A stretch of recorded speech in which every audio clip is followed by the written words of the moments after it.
आज हमारा जो विषय है वो है श्रीमद् भागवत। श्रीमद् भागवत को कितने लोग जानते हैं? हाथ उठाइए। जानते हैं श्रीमद् भागवत? अच्छा, ठीक है। श्रीमद् भागवत किसने बोली? श्रीमद् भागवत को किसने बोला? कौन बताएगा? हाथ उठाइए। सब लोग नहीं जानते हैं? हाँ माता जी बोलो, किसने बोला? सुखदेव गोस्वामी ने बोला। और किसको सुनाया? परीक्षित महाराज को सुनाया। श्रीमद् भागवत जो है सुखदेव गोस्वामी ने बोला, परीक्षित महाराज ने सुनाया, है ना। और इसकी रचना किसने की? और कोई हाथ उठाइए। आपने तो बता दिया। और कोई माता? एक ही माता है। श्रीमद् भागवत की रचना किसने की? हाँ जी, हाँ बताइए। वेद व्यास जी ने। श्रीमद् भागवत की रचना वेद व्यास जी ने की। तो श्रीमद् भागवत को कहा जाता है ग्रंथराज। ग्रंथराज माने सब ग्रंथों का राजा, सब शास्त्रों का राजा। हाँ, एक तो ग्रंथराज भगवद गीता है, भगवद गीता ग्रंथराज, और दूसरा ग्रंथराज श्रीमद् भागवत। जो भगवद गीता है ये किसने बोली? कौन? हाथ उठाइए। किसने बोली भगवद गीता? एक ही माता है। हाँ पीछे, हाँ माता बोलो।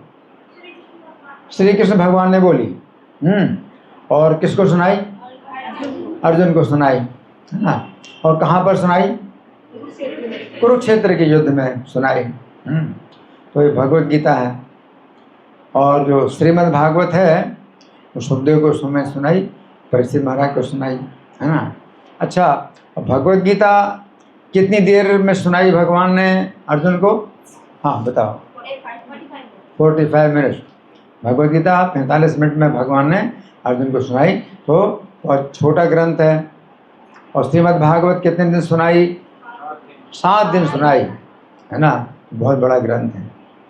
कितने श्लोक हैं भगवद गीता में? हाथ उठाइए। हाँ जी, 700 श्लोक है। भगवद गीता में कितने श्लोक? 700 श्लोक हैं। और श्रीमद् भागवत में कितने श्लोक हैं? 18,000 श्लोक हैं, है ना। तो श्रीमद् भागवत बहुत विस्तृत ग्रंथ है और भगवद गीता संक्षिप्त ग्रंथ है। और दोनों ग्रंथराज हैं, ग्रंथों के राजा। क्यों? क्योंकि भगवद गीता में भी श्री कृष्ण की महिमा है और श्रीमद् भागवत में भी श्री कृष्ण की महिमा है। भगवद गीता में श्री कृष्ण का नाम आता है और कृष्ण का रूप है और कृष्ण के गुणों का वर्णन। भगवद गीता में कृष्ण के नाम और रूप और गुण, हाँ, 3 वर्णन है। और श्रीमद् भागवत में कृष्ण का नाम भी है, रूप भी है, गुण भी है और लीला है। तो भागवत में विशेषता क्या है? जो गीता से ज़्यादा है वो क्या है? लीलाएं, भगवान की लीलाएं, है ना। जो गीता में भगवान ने बताया जन्म कर्म च मे दिव्यम, जन्म कर्म च मे दिव्यम, है तो मेरे जन्म कर्म दिव्य हैं। गीता में भगवान ने जो बात बताई तो वही श्रीमद् भागवत में वर्णन है, जन्म और कर्म। भगवान के जन्म और कर्मों का वर्णन है। तो जो गीता में सिद्धांत है उसका प्रयोग श्रीमद् भागवत में, वो प्रैक्टिकल। श्रीमद् भागवत प्रैक्टिकल, है ना।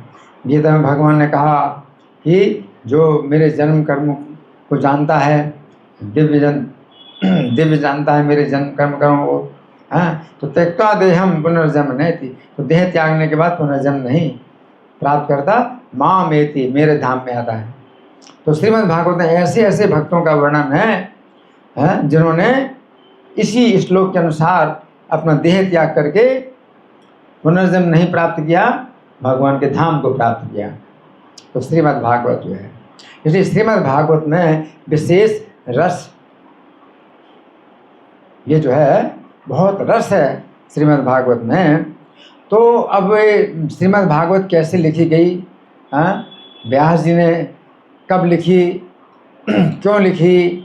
तो इसका वर्णन जो है श्रीमद् भागवत के पहले स्कंद में आता है।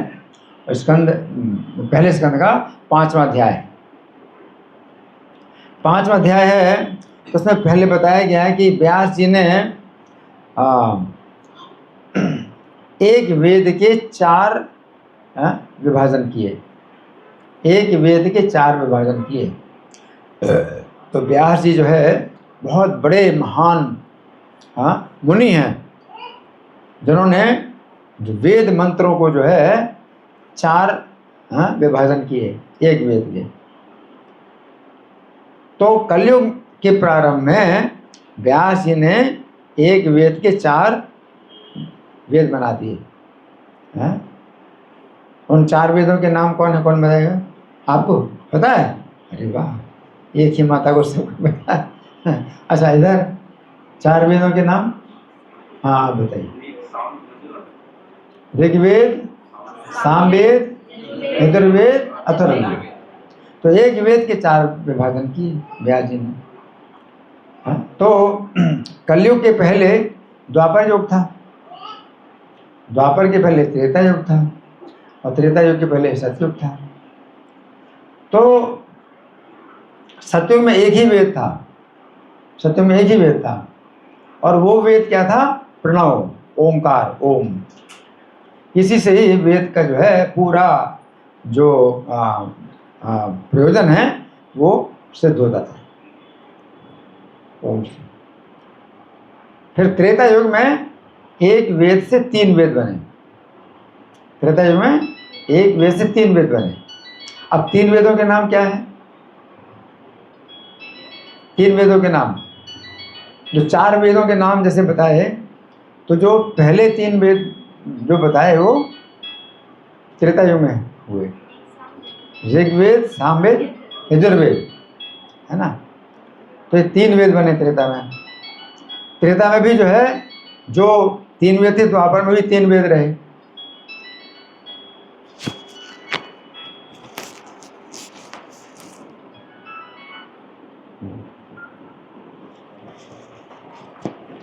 तीन वेद, ऋग्वेद, सामवेद, यजुर्वेद।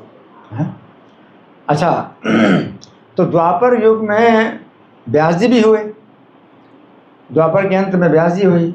और जब व्यास जी ने देखा कि कलयुग आने वाला है और वेद जो है ये 3 वेदों को लोग नहीं धारण कर पाएंगे, तो उन्होंने 3 वेद से 4 वेद बनाए। चौथा वेद कौन सा है? अथर्ववेद। हैं? तो क्या व्यास जी ने अथर्ववेद अलग से बनाया? नहीं, अथर्ववेद अलग से नहीं बनाया, एक वेद से 4 वेद किए। इसका मतलब 3 वेदों को पहले इकट्ठा कर दिया, एक वेद बना दिया, फिर एक वेद से 4 वेद बनाए। तो अथर्ववेद अलग से नहीं है ना।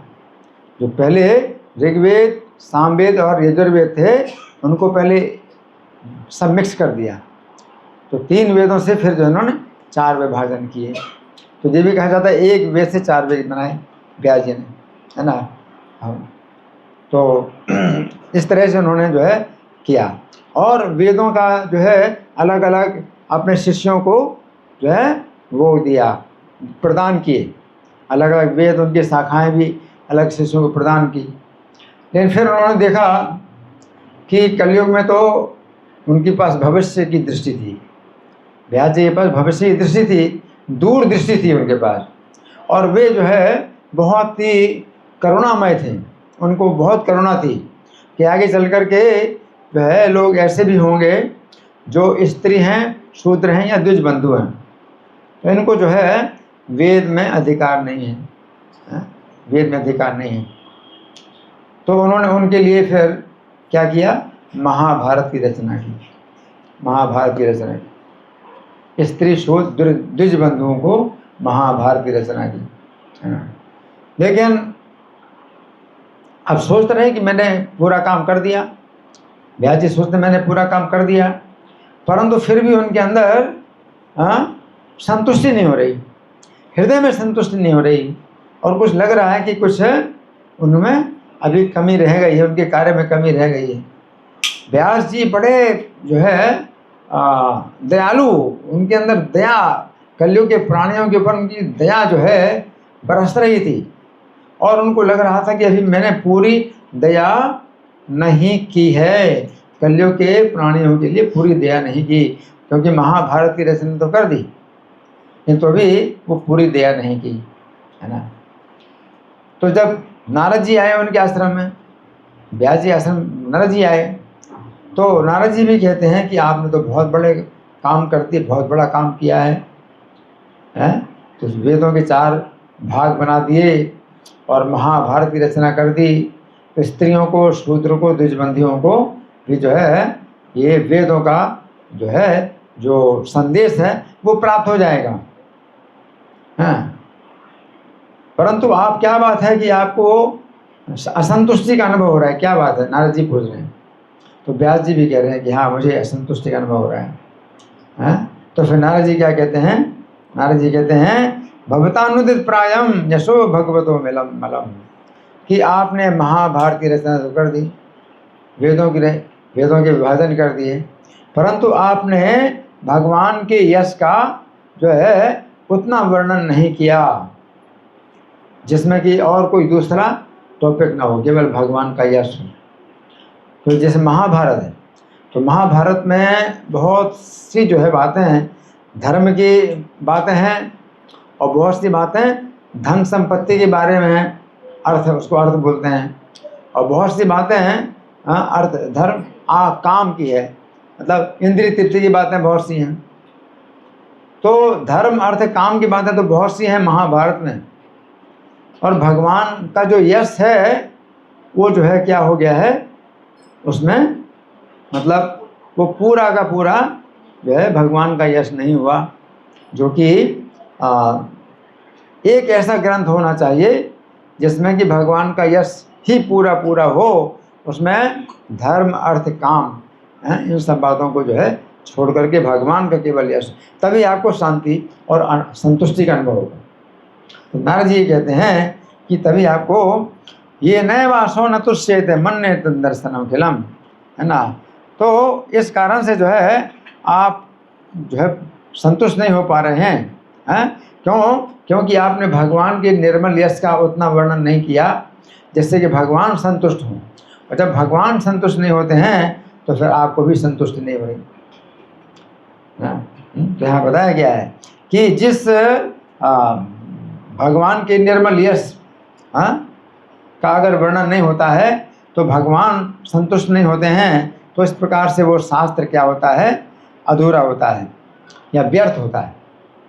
तो महाभारत की इतनी बड़ी रचना उन्होंने की, 1 लाख श्लोक की रचना की, लेकिन वो कुछ लोगों के लिए तो अच्छा है कि भाई उसमें धर्म, अर्थ और काम की बातें हैं, तो रजोगुणी लोगों के लिए तो अच्छा है, परंतु कुछ लोग ऐसे भी होंगे जो कि सतोगुणी में होंगे, और सत्वगुण में उनको जो है क्या चाहिए, भगवान की कथा चाहिए, भगवान का निर्मल यश चाहिए, तो उनके लिए आपने काम नहीं किया, इसलिए आपको संतुष्टि का अनुभव नहीं होगा। किसने कहा? नारद जी ने कहा। किससे कहा? व्यास जी से कहा। आपको संतुष्टि का अनुभव नहीं हो रहा है ना। तो यहाँ प्रभुपाद तात्पर्य लेते हैं कि परमात्मा के साथ व्यक्तिगत जीव का वैधानिक संबंध उस शाश्वत स्वामी के नित्य दास होने का है। भगवान ने जीवों के रूप में अपना विस्तार इसीलिए किया है कि उन्हें उनसे प्रेम पूर्ण सेवा प्राप्त हो सके, और इसी से भगवान तथा जीव दोनों को संतोष प्राप्त हो सकता है। वेद व्यास जैसे विद्वान ने वैदिक साहित्य में अनेक विस्तार किए जिनका अंत वेदांत दर्शन में होता है, किंतु उनमें से किसी में भी भगवान की महिमा का प्रत्यक्ष गान नहीं हुआ था। प्रत्यक्ष गान नहीं हुआ। अब ऐसे तो देखा जाए कि समस्त वेदों में भी भगवान की महिमा का गान है। वेद से सर्वे रामेव वेद्यो, समस्त वेदों में ही जाना जाता हूँ मेरा ही, लेकिन वो वर्णन जो है इस प्रकार से किया गया है कि वो दूसरे बातें मालूम पड़ती हैं, प्रत्यक्ष वर्णन नहीं। तो नारद जी ने कहा कलयुग के लोग जो है बहुत कमजोर दिमाग के होंगे, तो अगर आप घुमा करके आप बातें बोलेंगे तो लोग समझ नहीं पाएंगे, सीधा सीधा भगवान का यश का वर्णन करिए, प्रत्यक्ष वर्णन, है ना। तो यहाँ बताया गया है। इन किसी में भी भगवान की महिमा का प्रत्यक्ष गान नहीं हुआ था। शुष्क दार्शनिक चिंतन ब्रह्म जैसे दिव्य विषय से संबंधित होकर भी भगवान की महिमा के प्रत्यक्ष गुणगान के बिना तनिक भी आकर्षित नहीं होता। तो एक तो ब्रह्म का वर्णन है, वैदिक साहित्य में एक तो ब्रह्म का वर्णन है। तो ब्रह्म क्या है? परम सत्य का जो है एक रूप है ब्रह्म, है जो कि क्या है? निराकार ज्योति, निराकार ब्रह्म ज्योति जो है ये परम सत्य का एक वर्णन इस प्रकार से होता है ना। तो निराकार ब्रह्म ज्योति में जो है हम केवल निराकार ज्योति का ही दर्शन कर पाते हैं और उसमें भगवान के रूप का कोई दर्शन नहीं होता, निराकार है ना। तो वो शुष्क चिंतन होता है, उसमें आपको आनंद नहीं मिलेगा, सत का अनुभव होगा। सत का मतलब है कि आप हमेशा बने रहेंगे, हमेशा बने रहे थे, हमेशा थे, आप शरीर नहीं हैं।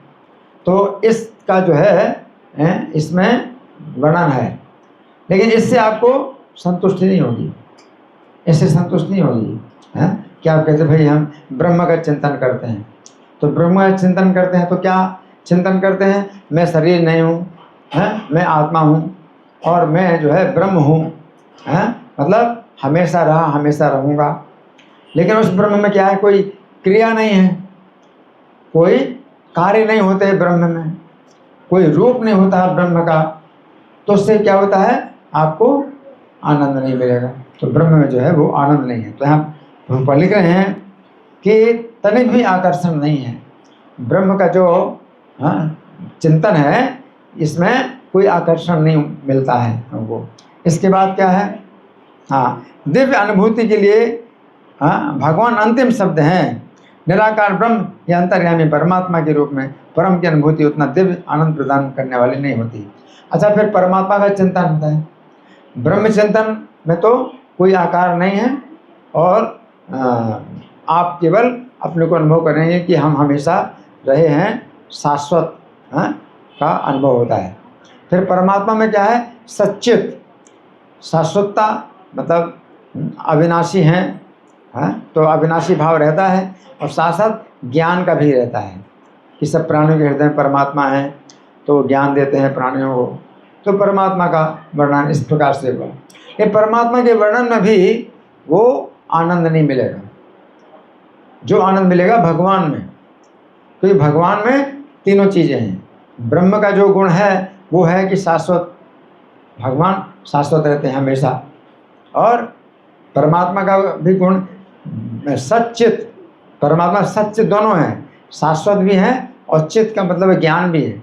तो भगवान में वो शाश्वत भी है भगवान, और उनके पास ज्ञान भी है ना। लेकिन भगवान में जो विशेषता है क्या है? आनंद की, सच्चित आनंद। तो सत मतलब केवल सत का जो गुण है वो ब्रह्म में है, और सच्चित दो चीज़ें परमात्मा में हैं, और सच्चित आनंद तीनों चीज़ें भगवान में है। यहाँ पर ऊपर लिख रहे हैं कि जितनी आनंद प्रदान करने वाली अनुभूति होती है भगवान की महिमा में, तो वो अंतर्यामी परमात्मा में नहीं होती और ब्रह्म में भी नहीं होती। वेदांत दर्शन के संकलनकर्ता स्वयं व्यासदेव हैं, किंतु उसके रचयिता होते भी वे विचलित हैं। तो वेदांत दर्शन उन्होंने लिखा, व्यास जी ने वेदांत दर्शन भी लिखा, यानी ब्रह्म सूत्र वो लिखा उन्होंने, परंतु इसके लिए इस कारण से भी एक करने के बाद भी वो विचलित हैं, व्यास जी विचलित हैं। मतलब क्या लग रहा है उनको? कि मैंने काम पूरा नहीं किया, विचलित हैं, है ना। अतएव उस वेदांत की पाठक तथा श्रोता उससे कौन सा दिव्य आनंद प्राप्त कर सकेंगे जिसकी प्रत्यक्ष व्याख्या व्यासदेव ने की ही नहीं।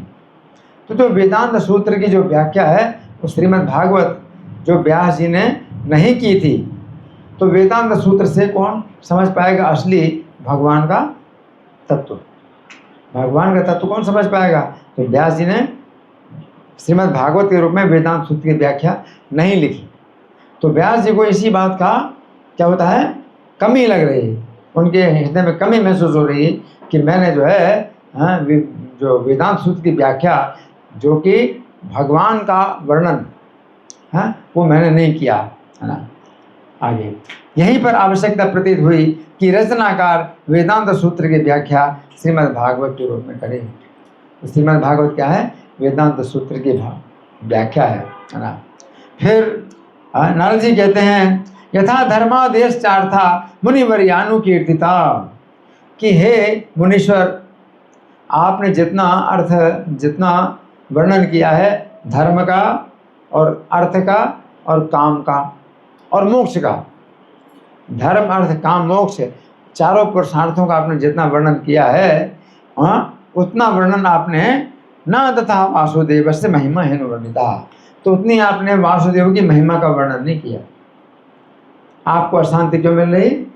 धर्म अर्थ काम मोक्ष, इनका आपने जितना वर्णन किया है उतना वर्णन आपने भगवान की महिमा का नहीं किया, है ना। तो श्रीमद् भागवत एक ऐसा ग्रंथ है जिसमें भगवान की महिमा का वर्णन है ना। यहाँ तात्पर्य प्रभुपाद लिखते हैं श्री नारद द्वारा किया गया निदान तुरंत घोषित कर दिया जाता है। व्यासदेव की विषाद का मूल कारण उनके द्वारा पुराणों के विविध संस्करणों में जानबूझकर भगवान की महिमा के वर्णन की उपेक्षा करना थी, है ना। तो जितने पुराण हैं उनमें भी जो है श्रीमद् भागवत की तरह भगवान की महिमा का वर्णन नहीं मिलता। श्रीमद् भागवत जो है एक ऐसा पुराण है जो कि भगवान की महिमा, भगवान के गुण, भगवान के जन्म और कर्म, उनके चरित्र, वो जो है केवल वही है ना। तो तब उनको व्यास जी को क्या मिली? शांति मिली। तो व्यासदेव की विषाद का मूल कारण उनके द्वारा पुराणों के विविध संस्करणों में जानबूझकर भगवान की महिमा के वर्णन की अपेक्षा करना था। तो व्यासदेव ने जानबूझ करके ही भगवान की महिमा का वर्णन ना करके कुछ दूसरे विषय उसमें डाल दिए। अब व्यास जी को शांति नहीं मिल रही, इसलिए, है ना। यद्यपि उन्होंने सामान्य ढंग से भगवान श्री कृष्ण की महिमा का वर्णन किया है, किंतु उतना नहीं जितना कि धर्म अर्थ काम तथा मोक्ष का वर्णन किया है। ऐसी बात नहीं है, जो दूसरे पुराण हैं उनमें भी भगवान की ऐसी कथाएं हैं जो कि भागवत में भी नहीं मिलती। पद्म पुराण है जैसे, और पूर्व पुराण है और भविष्य पुराण है, इनमें भी भगवान के ऐसे अवतारों की महिमा का वर्णन है जो भागवत में नहीं है। लेकिन साथ साथ क्या है, उनमें दूसरे विषय मिला दिए। तो इस कारण से जो है वो श्रीमद् भागवत जो है सबसे श्रेष्ठ हो गया। हालांकि उसमें भी भगवान की महिमाओं का पूरा वर्णन तो है ही नहीं, और पूरा वर्णन हो भी नहीं सकता क्योंकि अनंत है, भगवान की महिमा अनंत है, तो पूरा वर्णन तो हो नहीं सकता। तो सुखदेव गोस्वामी ने 7 दिन तक जो भगवान की महिमा सुनाई, अब उसको ही हम श्रीमद् भागवत बोलते हैं। लेकिन अगर वैसे तो देखा जाए तो श्रीमद् भागवत का कोई अंत ही नहीं है। दूसरे पुराणों से भी अगर आप निकालें भगवान की महिमा को और उसमें जोड़ें तो श्रीमद् भागवत वो भी। एक बार श्रीमद् भागवत आपने पढ़ लिया, समझ लिया, फिर आप दूसरे पुराणों से भी आप निकाल सकते हैं भगवान के और भी गुण और महिमा और चरित्र जो भागवत में नहीं है। इस प्रकार से भागवत को और बड़ा कर सकते हैं, है ना। तो पहले भागवत का सिद्धांत आप समझ लो। भागवत का सिद्धांत ये है कि भगवान की महिमा के अलावा दूसरा कोई टॉपिक नहीं हो। आपने भागवत का सिद्धांत समझ लिया, अब दूसरे भी शास्त्रों में आप जा सकते हैं और उसमें से आप जो है वो सब छोड़ करके, जो दूसरी बातें हैं छोड़ करके, और भगवान की महिमा और गुण जो है निकाल करके आप श्रीमद् भागवत उसको जो है श्रीमद् भागवत आप बना सकते हैं, वो भी श्रीमद् भागवत। तो भागवत का मतलब क्या है? भगवान की, उनके भक्तों की चर्चा। और सुखदेव गोस्वामी ने परीक्षित महाराज को 7 दिन के समय में जितना सुनाया वो भागवत है। लेकिन अगर उनकी आयु साधने से ज़्यादा होती तो भागवत जो है और भी बड़ा हो जाता, है ना। तो 7 दिन में उनकी मृत्यु निश्चित थी। तो इसलिए श्रीमद् भागवत कोई ऐसा भी नहीं है कि भाई इतना ही आप कहें भाई इतना ही है, क्योंकि आप दूसरे पुराणों से भी अगर निकाल सकते हैं श्रीमद् भागवत के जैसे भगवान के गुण, तो भी श्रीमद् भागवत, है ना। तो इसलिए यहाँ जो है प्रभुपाद लिख रहे हैं कि व्यास जी को इसलिए असंतुष्टि का अनुभव हो रहा था क्योंकि उन्होंने जानबूझ करके भगवान की महिमा का वर्णन उतना नहीं किया जितना कि और दूसरे धर्म, अर्थ और काम का वर्णन किया, है ना। हाँ, ये चारों पुरुषार्थ भगवान की भक्ति की तुलना में बहुत निकृष्ट हैं। तो मनुष्य के जीवन के 4 पुरुषार्थ हैं। एक तो धर्म है, दूसरा अर्थ है, तीसरा काम, चौथा मोक्ष, है ना। लेकिन 4 पुरुषार्थ के ऊपर एक पंचम पुरुषार्थ होता है, पंचम पुरुषार्थ, 5वां पुरुषार्थ, और वो क्या है? भक्ति या कृष्ण प्रेम, है ना। तो वो पंचम पुरुषार्थ, और श्रीमद् भागवत में उसका वर्णन धर्म, अर्थ, काम, मोक्ष को छोड़ करके पंचम पुरुषार्थ का वर्णन है, वो क्या है? प्रेम, है ना। इसलिए एक कवि कर्णपूर ने एक श्लोक लिखा है, आराध्यो भगवान ब्रजेश तनयस तद धाम वृंदावन। ये भगवान जो नंद महाराज के पुत्र हैं वो हमारे आराधनीय हैं, वो हमारे आराधनीय हैं। हाँ हाँ, तद धाम वृंदावन, उनका धाम वृंदावन है ना। तो वृंदावन भी उतना ही आराधनीय है जितने भगवान हैं, उनका धाम है वृंदावन। रम्या काचिद उपासना ब्रजवधू वर्गेण या कल्पिता। और ब्रजवधू जो ब्रज की गोपियाँ हैं, जिन्होंने जिस प्रकार से भगवान कृष्ण से प्रेम किया, वो जो है हमारे लिए उस जो है साधना है, सर्वश्रेष्ठ साधना वो है उपासना या कल्पिता। श्रीमद् भागवतम प्रमाण अमलम, और श्रीमद् भागवत इसमें अमल प्रमाण है। अमल पुराण भी बोलते हैं, अमल प्रमाण भी बोलते हैं। श्रीमद् भागवत जो है बिना निष्कलंक जो है पुराण है, क्योंकि इसमें और दूसरे विषय का वर्णन नहीं है, केवल भगवान के प्रेम का वर्णन है ना। अमल पुराण है और प्रमाण भी है। श्रीमद् भागवत प्रमाण है इस बात का, ये भगवान का प्रेम ही क्या है? सबसे बड़ा पुरुषार्थ है। प्रेमात्मर्थो महान, प्रेम ही जो है महान पुरुषार्थ है। धर्म, अर्थ, काम, मोक्ष, ये 4 तो पुरुषार्थ हैं मनुष्य के जीवन के, परंतु 5वां पुरुषार्थ है वो महान है। प्रेमात्मर्थो महान। श्री चैतन्य महाप्रभु मतमिदम तत्रादरो नहा परहा। तो श्री चैतन्य महाप्रभु का यही मत है और उसी में हमारा परम आदर है, हम उसी में ही परम आदर करते हैं। यहाँ प्रभु पर लिख रहे हैं कि ये चारों पुरुषार्थ भगवान की भक्ति की तुलना में अत्यंत निकृष्ट हैं। क्यों? जैसे धर्म है ना, तो अब धर्म की बात करते हैं कि धर्म का हम पालन करें, हमारा ये धर्म है और ये अधर्म है, अधर्म नहीं करना, धर्म का पालन करना है। तो हम धर्म का बहुत विचार करते हैं, लेकिन सबसे बड़ा धर्म क्या है? भगवान की भक्ति। इसलिए भगवान गीता में क्या कहते हैं? सर्वधर्मान परित्यज्य मामेकं शरणं। तो सबसे बड़ा धर्म तो भगवान की शरण लेना है। तो इसलिए वो धर्म का जो है कोई मूल्य नहीं है जो भगवान की भक्ति, भगवान की शरणागति में होता है। तो धर्म अर्थ है, अर्थ का मतलब है धन संपत्ति।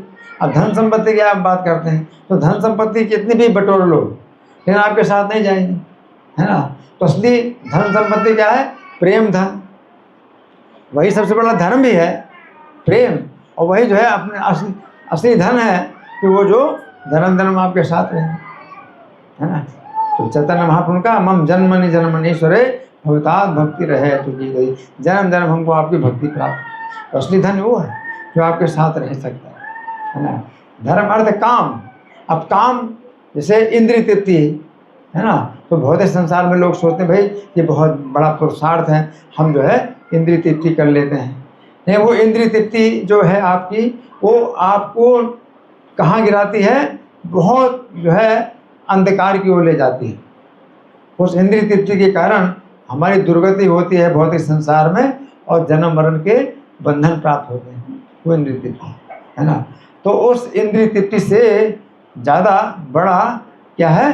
कृष्ण प्रेम, कृष्ण की इंद्रिय तृप्ति, है ना। तो वो काम और प्रेम में यही अंतर है। हाँ, एक प्यार है ना चैतन्य चरितामृत में कि आत्मेंद्रिय प्रीति वांछा धरे काम नाम, और कृष्ण इंद्रिय प्रीति वांछा धरे प्रेम नाम। तो जो इंद्रिय तृप्ति भी है तो जो इंद्रिय तृप्ति, अपनी इंद्रिय तृप्ति है जो होती है, उसकी तुलना में हम जो प्रेम है, जो कृष्ण की इंद्रिय तृप्ति हम करते हैं, तो वो जो है बहुत ऊपर है, क्योंकि उससे क्या होता है, अगर कृष्ण की इंद्रिय तृप्ति हम करते हैं तो हमारी इंद्रियों की तृप्ति अपने आप हो जाती है ना, अपने को सुख मिलता है, वो असली सुख है, वो ऐसा सुख है जो कभी भी समाप्त नहीं होता, अनंत सुख प्राप्त होता है। और ये जो भौतिक इंद्रिय तृप्ति है, अपनी इंद्रिय तृप्ति आप करते हैं, भोगते हैं, विषयों को भोगते हैं, तो वो कैसा होता है, दुख योना एव, दुख पैदा होता है। आप जो सुख भोगते हैं, विषय भोग का सुख भोगते हैं, उससे आपको दुख उत्पन्न होता है ना, तो वो जो है मतलब कष्टों का कारण है।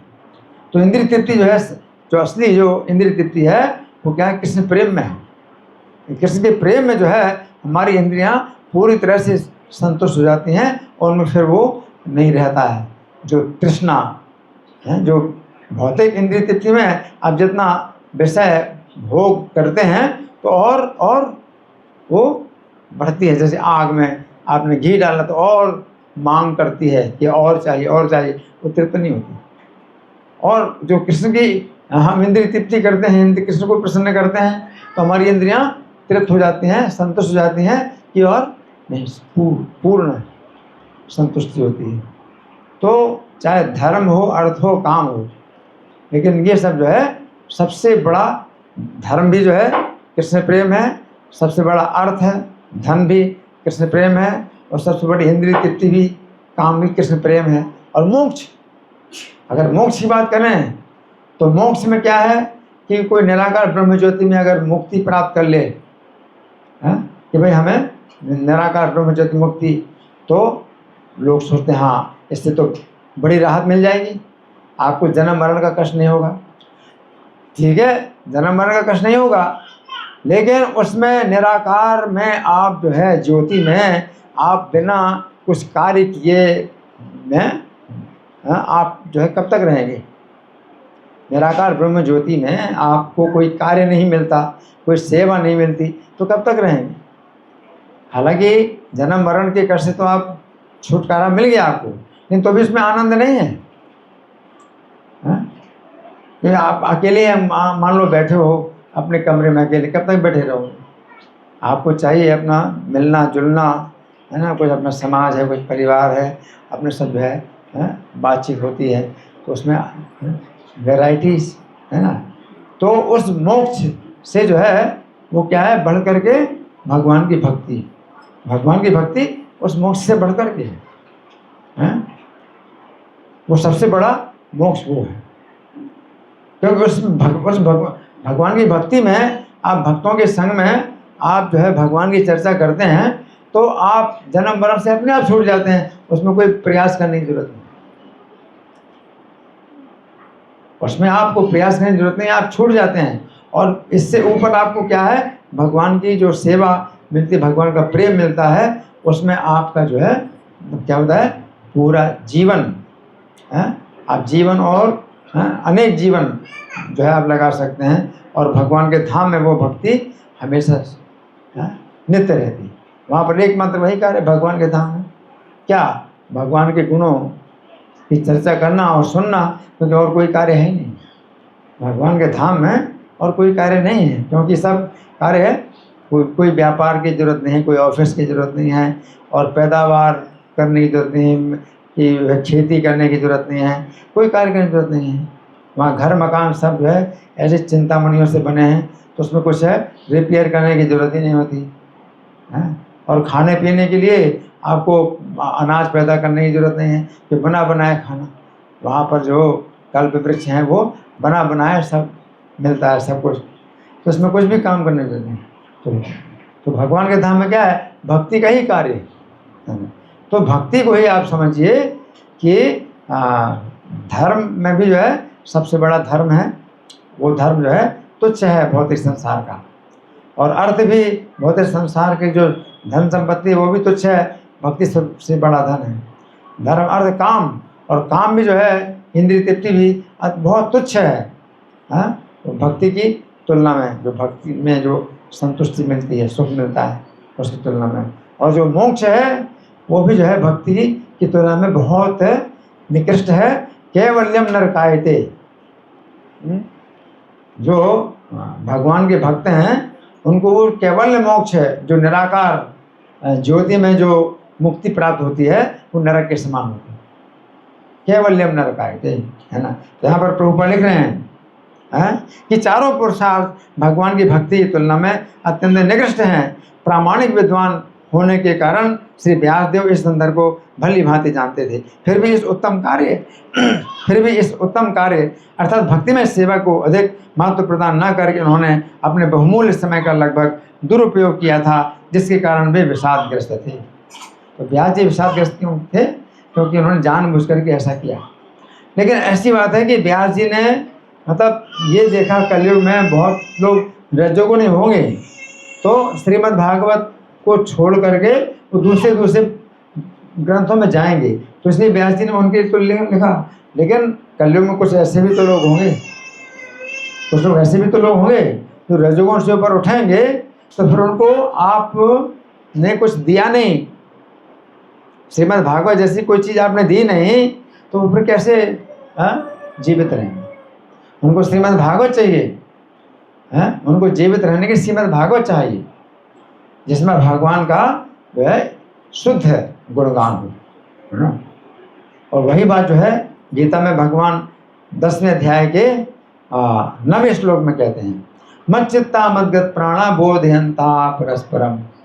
जो मुझ में चित्त लगाए और मुझ में अपने प्राणों को अर्पित करते हैं, तो बोधयंता परस्परम, एक दूसरे को वो जो है प्रोत्साहन देते हैं सुनाने के लिए। यानी वो सुनते हैं, एक दूसरे से सुनते हैं तो प्रोत्साहन देते हैं कि सुनाइए, आप सुनाइए, आप सुनाइए। तो बोधयंता का मतलब है कि सुनाने के लिए प्रोत्साहन देते हैं, और कथयंता स्वयं सुनाते भी हैं। तो वो सुनते भी हैं परस्पर और परस्पर सुनाते भी हैं। और तो संतिचा रमंतिचा, उसमें संतुष्ट होते हैं और आनंद लेते हैं। तो वो जो है भागवत के बिना ये जीवन हमें कैसे प्राप्त हो सकता है? इसलिए इस गीता के इस श्लोक की व्याख्या में प्रभुपाद कहते हैं, श्रीमद् भागवत एक ऐसा ग्रंथ है जिसके आधार पर आप ऐसा जीवन जी सकते हैं कि आप भगवान के बारे में ही केवल चर्चा करोगे और भगवान के बारे में केवल चर्चा सुनोगे। इतनी उसमें सामग्री है कि आप जो है दिन रात उस भगवान के बारे में आप बोल भी सकते हैं और सुन भी सकते हैं। तो गीता में भगवान ने जो गीता सार के 4 श्लोक जो दिए हैं, उसमें दूसरे श्लोक में ये भगवान ने बताया। तो वो जो है जो भगवान ने बताया गीता में, अब उसका जो प्रैक्टिकल है वो जब तक व्यास जी ना लिखे उनको शांति कैसे मिलेगी? तो उसका प्रैक्टिकल तो श्रीमद् भागवत है, एक दूसरे से हम सुना। प्रभुपाद ने संस्था बनाई, प्रभुपाद ने संस्था इसीलिए बनाई, अंतर्राष्ट्रीय श्री कृष्ण भावनामृत संघ, मतलब कि ऐसा संघ बनाया, सोसाइटी संस्था ऐसी बनाई जिसमें कि हम लोग दिन रात क्या करें, भगवान के बारे में सुने और भगवान के बारे में सुनाएं, है ना। तो उसके लिए श्रीमद् भागवत जरूरी है ना। तो यहाँ पर प्रभुपाद लिख रहे हैं, इसी कारण वे विषादग्रस्त थे। इससे यह स्पष्ट संकेत मिलता है कि भगवान की भक्ति में लगे बिना कोई भी अधिक प्रसन्न नहीं रह सकता। भगवत गीता में इस तथ्य का स्पष्ट उल्लेख हुआ है ना। धर्म अर्थ पुरुषार्थों की श्रृंखला में मुक्ति अंतिम पुरुषार्थ है। हाँ, धर्म अर्थ काम मोक्ष, मुक्ति जो है अंतिम पुरुषार्थ, चौथा अंतिम पुरुषार्थ है, जिसके बाद व्यक्ति शुद्ध भक्ति में सेवा में प्रवृत्त होता है। तो ये भक्ति जो है उसके ऊपर है, मुक्ति के ऊपर है। ये आत्म साक्षात्कार या ब्रह्मभूत अवस्था कहलाती है। इस ब्रह्मभूत अवस्था को प्राप्त करने के बाद व्यक्ति संतुष्ट हो जाता है, किंतु यह तुष्टि दिव्य आनंद की शुरुआत है। व्यक्ति को इस सापेक्ष संसार में निरपेक्षता तथा समता प्राप्त करके प्रगति करनी चाहिए। इस समदर्शी अवस्था को पार करके वह भगवान की दिव्य प्रेम भक्ति में स्थिर हो जाता है। भगवत गीता में भगवान का यही उपदेश है। निष्कर्ष यह है कि ब्रह्मभूत अवस्था बनाए रखने और दिव्य अनुभूति की मात्रा को बढ़ाने के लिए नारद ने व्यास देव को प्रोत्साहित किया कि वे भक्ति मार्ग का उत्सुकतापूर्वक बारंबार वर्णन करें, इससे उनका सारा विषाद मिट जाएगा। तो नारद जी ने क्या बताया, आपको अगर शांति प्राप्त करनी है तो बारंबार भक्ति के मार्ग का ही वर्णन करिए। यानी श्रीमद् भागवत एक ऐसा ग्रंथ बनाइए जिसमें केवल भगवान के गुण, भगवान के जन्म कर्म का वर्णन हो, भगवान की लीलाओं का वर्णन हो, है ना। इस तरह से हमने कुछ चर्चा की आप लोगों के साथ में। अभी हमारे पास कुछ समय है, कितना समय है? 10 मिनट, 10 मिनट का समय है। तो आप लोगों की ओर से कोई प्रश्न है, कोई चर्चा है, या मैं प्रश्न करूँ? किसी का प्रश्न है? नहीं सर, कोई नहीं, प्रश्न नहीं है आपका प्रश्न? हाँ,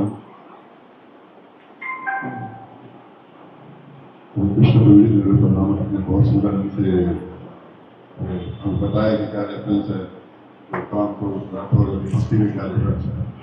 तो मेरा प्रश्न ये है कि जैसे व्यास देव जी ने जब ये महाभारत की रचना की तो उनको अशांति हुई, उनको मतलब दृष्टि नहीं हुई। तो जैसे आपने बताया कि नारद जी आए, उन्होंने समझाया। तो मेरा प्रश्न ये है कि महाभारत जो है उसमें अंदर भगवद गीता भी आती है, एक part of the Bhagavad Gita है।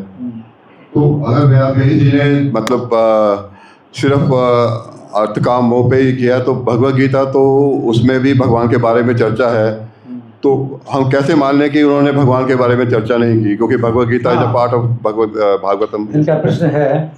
तो मैंने बताया कि चाहे वेद आप देखिए, चाहे पुराण देखिए, सब पुराणों में, वेदों में, हर जगह भगवान की चर्चा है, हाँ, लेकिन प्रत्यक्ष चर्चा नहीं, प्रत्यक्ष चर्चा नहीं। अब जैसे भगवद गीता वो जो है भगवान ने उपदेश दिया, तो महाभारत में भगवद गीता के 700 श्लोक कितना है हिस्सा? महाभारत के 1 लाख श्लोक हैं। 1 लाख श्लोक में भगवद गीता के 700 श्लोक कितना हिस्सा हुआ?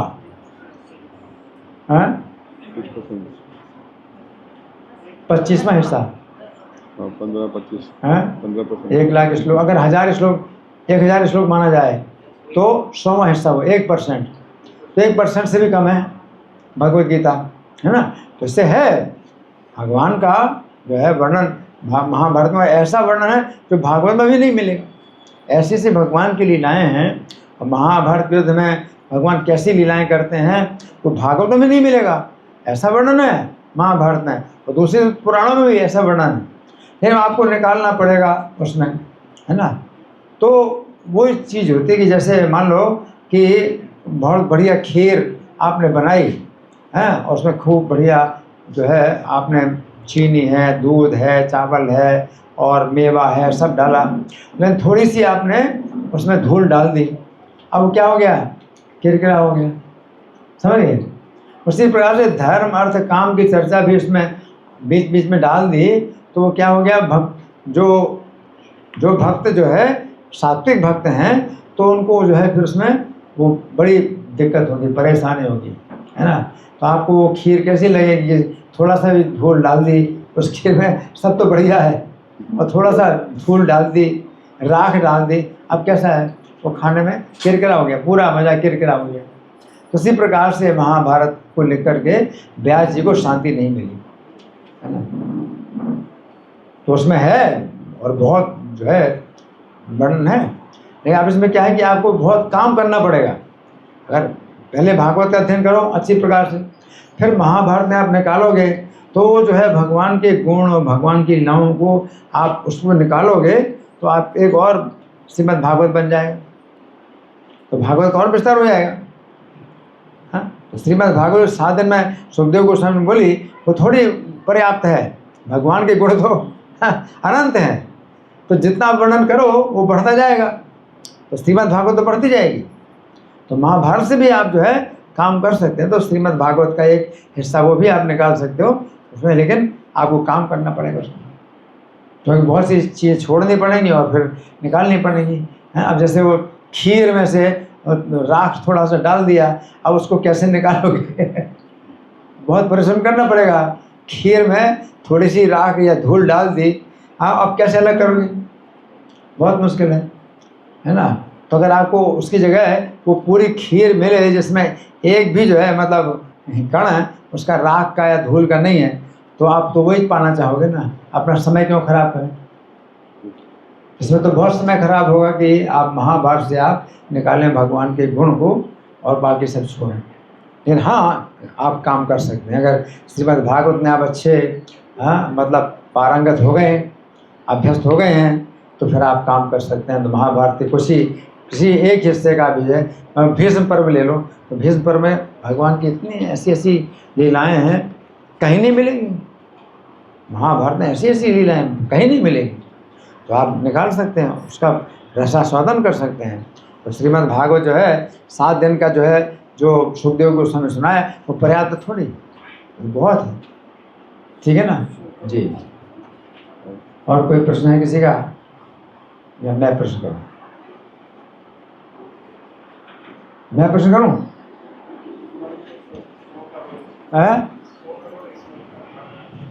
हरे कृष्ण। हाँ, स्वर्ग में बताया जाता है कि 100 करोड़ श्लोकों की श्रीमद् भागवत स्वर्ग में है ना।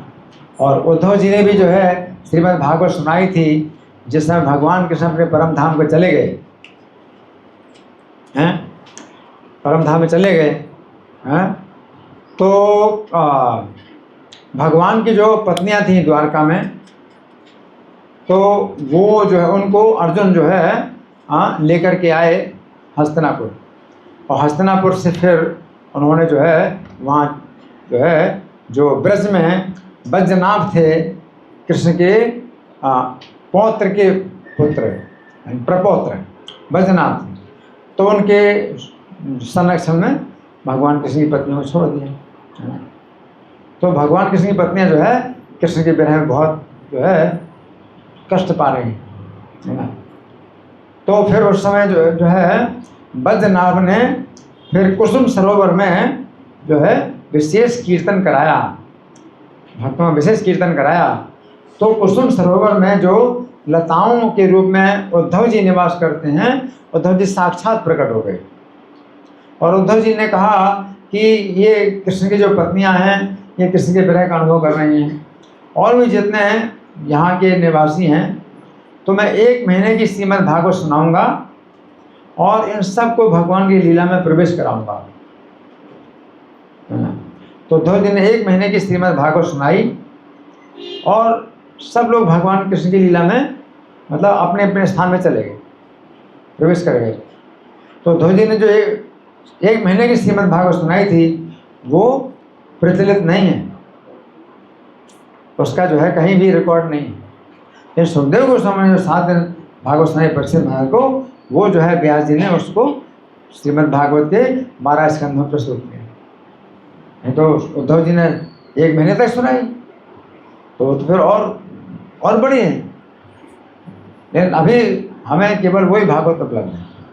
तो कहने का मतलब है कि भगवान की चर्चा जितनी भी करो तो भागवत तो बढ़ती जाएगी। भागवत का कोई अंत नहीं है, जितनी चर्चा करते जाएं तो बढ़ती जाती है।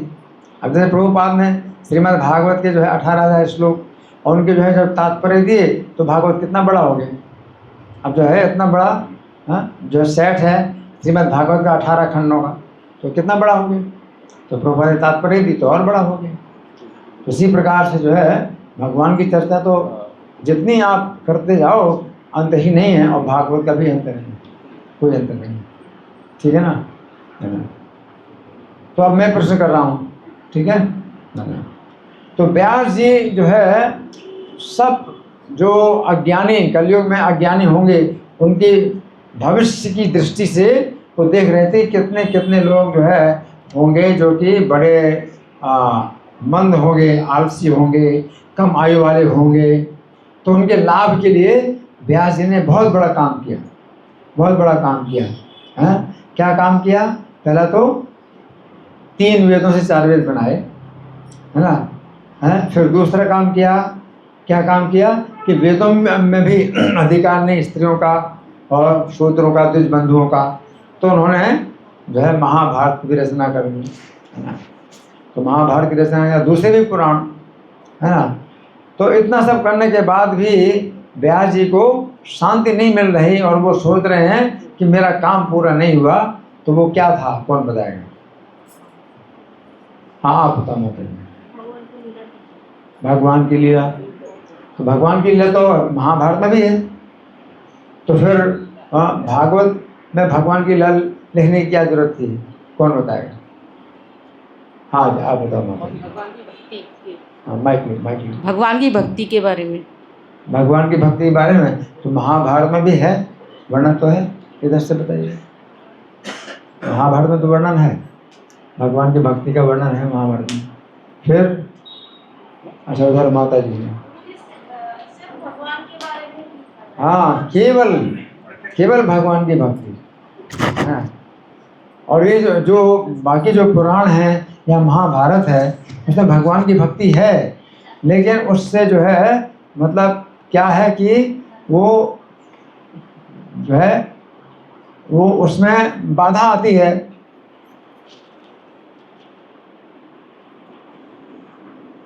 उससे बाधा आती है, आनंद में बाधा आती है। तो उसका उदाहरण हमने दिया, कौन सा उदाहरण दिया, कौन बताएगा? हाँ जी आप बताओ।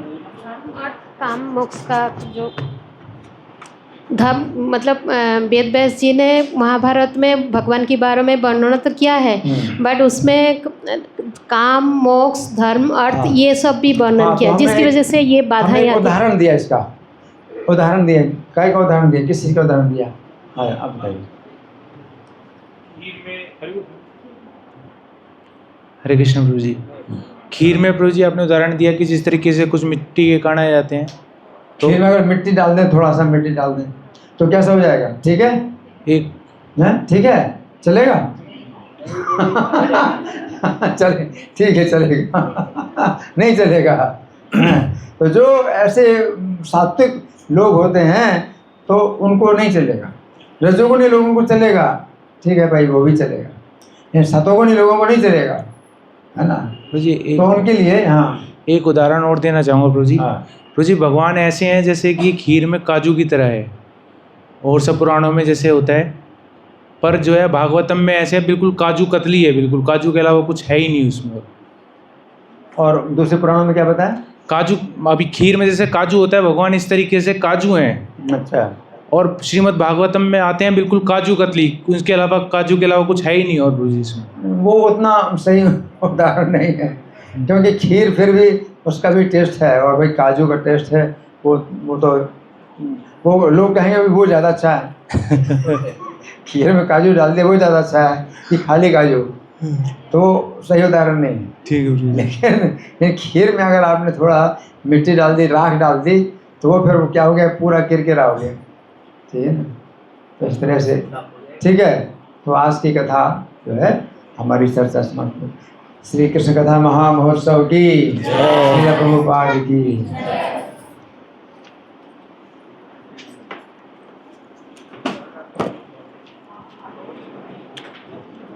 हरे कृष्णा। तो कैसा लगा आज का कथा?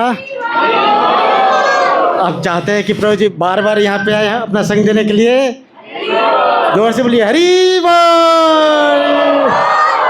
तो हम प्रभु जी का आभार प्रकट करते हैं कि बहुत ही व्यस्तम शेड्यूल में से हमारे चिराग दिल्ली द्वारकापुरी धाम सेंटर के लिए थोड़ा समय निकाले और अपना संग प्रदान किया। तो हम प्रभु जी का धन्यवाद करेंगे।